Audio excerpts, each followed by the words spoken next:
Yo, what's going on, y'all? It's your boy Perplex84. Back at it again, represents Cerebral Core Tech Reviews. Listen, I want to talk about two different things today. I want to talk about the power of the Switch. I want to elaborate on that a little bit more. And I really want to elaborate on the games. Yesterday, I was a little pressed for time. I didn't get a chance to really talk about the games, but I got an abundance of news from IGN in regards to games. Now, the source I want to give you today, this guy, he's a YouTuber. His name is FSAPO. And he's talking about what the hardware is capable of for the Switch and what it's going to do moving forward. You guys got to hear this guy. Give him a subscription. He's awesome. Hear this clip. NVIDIA actually came out and revealed, or I guess confirmed, that they are actually the ones powering the Nintendo Switch. Their Tegra chip, which we haven't got a confirmation on which Tegra chip it is, or even if it's custom or not, is the thing that's powering the system. They elaborated by saying that the Tegra system on a chip that is on the Nintendo Switch matches the architecture of the world's top-performing GPUs. That is a good hint that the Nintendo Switch is using Pascal architecture. If it's not using Pascal architecture, that just doesn't make any sense. NVIDIA has been developing the Pascal architecture for years, and the Nintendo Switch has been being developed for years. And I mean, NVIDIA wouldn't just hide something like this from Nintendo. And guess what? The world's top-performing GPUs do not perform on anything other than Pascal architecture.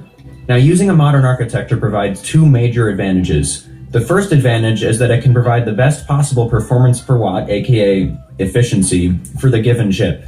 The second advantage is that it can provide a stable ground and a familiar ground for software developers to use so that they can get the most advantage out of the chip possible. NVIDIA's CEO actually just recently came out and said this: "The quality of games has grown significantly, and one of the factors of production value of games that has been possible is because the PC and the two game consoles, Xbox and PlayStation, and, in the near future, the Nintendo Switch, all of these architectures are common in the sense that they all use modern GPUs, they all use programmable shading, and they all have basically similar features." Let's talk about what the developers are doing, because NVIDIA, they're going to pack a powerful piece of software inside the Nintendo Switch to help Nintendo make that Switch. I mean, that's like a partner to them when it comes to making that console. And the developers are really backing the system. So what are the developers going to have? Let's break it down. Specifically, what kind of games are possibly going to be coming onto the Switch? Developer by developer: Activision, Call of Duty, Infinite Warfare. What else? From Arc System Works, you got Dragon Ball Z Extreme Budokai coming out. What else? Atlas, one of my favorite companies. You got Shin Megami Tensei 4, Shin Megami Tensei 5. You got the 4, in regards to 4, you got Apocalypse. You got Persona Q, Shadow Labyrinth. That was a handheld game, man. And Etrian Odyssey, they talking about that. Bandai Namco, you got the Tales series, which is Tales of Berseria specifically. Naruto, Shippuden, Ultimate Ninja Storm 4, Tekken 7, Necropolis, One Piece, Burning Blood, My Hero Academia. The list goes on with that. Bethesda, they're really trying to get that Skyrim over there because we know how popular Skyrim is, y'all. They're trying to get that over there. Also, they're trying to get Doom and Fallout 4 over to the Nintendo Switch as we speak. And we're talking about launch window and possibly games coming within that same year of the Nintendo Switch release. Capcom is, having the contractual bonds with Sony right now, so you can't expect too many games to come from Capcom. Let me see. Nintendo just signed a contract with DNA. So, you got Miitomo and Super Mario Run. They're talking about putting those games over to the Switch as well. Like I said, FIFA, Madden, Battlefield, Titanfall, Star Wars Battlefront, Electronic Arts is going to be bringing the heat for the Switch. If the Switch can get access to those games from Electronic Arts, man, that's going to really be a game changer. Epic Games, they're talking about implementing that Unreal Engine, the Unreal 4 engine, onto the Switch. Now, there's rumors going around saying that if they make that Super Mario Sunshine remake on the Switch and upscale that thing for the Switch, make it an HD game, they're going to utilize that Unreal Engine on that. So imagine the possibilities, how smooth that game is going to perform, how fast it's going to be, how the graphics is going to look. Oh, man, it's going to be amazing. I would play that. I would pay 50, 60, 70 bucks on that.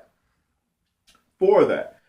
What else, man? IGN has about 2 or 3 pages of developers possibly talking about what software they're going to put on the Switch. I'm going to continue on for you guys because I want you guys to hear this information, man. Initial crates, they're going to have Mighty Number 9, Azure Striker Gunvolt 2, the second edition, So those are 3DS games that's coming over to the Switch. That's going to be amazing right there.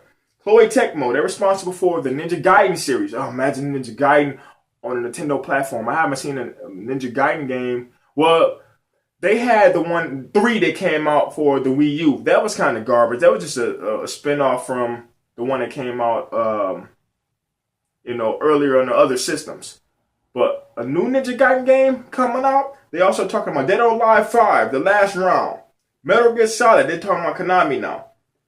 Metal Gear Solid 5, that's the Ground Zeroes. That's the latest version. Metal Gear Solid Level 5, they're talking about Yokai Watch. They're also talking about Ni no Kuni. Oh, that'd be beautiful. Oh, man. NIS, they're responsible for this Gaia series. Let's continue on. Man, this is awesome, man. Platinum Games, Nintendo already have contractual bonds with those guys. Sega. So you're going to get all those cool racing games by Sega. You're going to get the Sonic Mania. You know all the new Sonic games that's coming out. That's already talking about being launched titles for the Switch.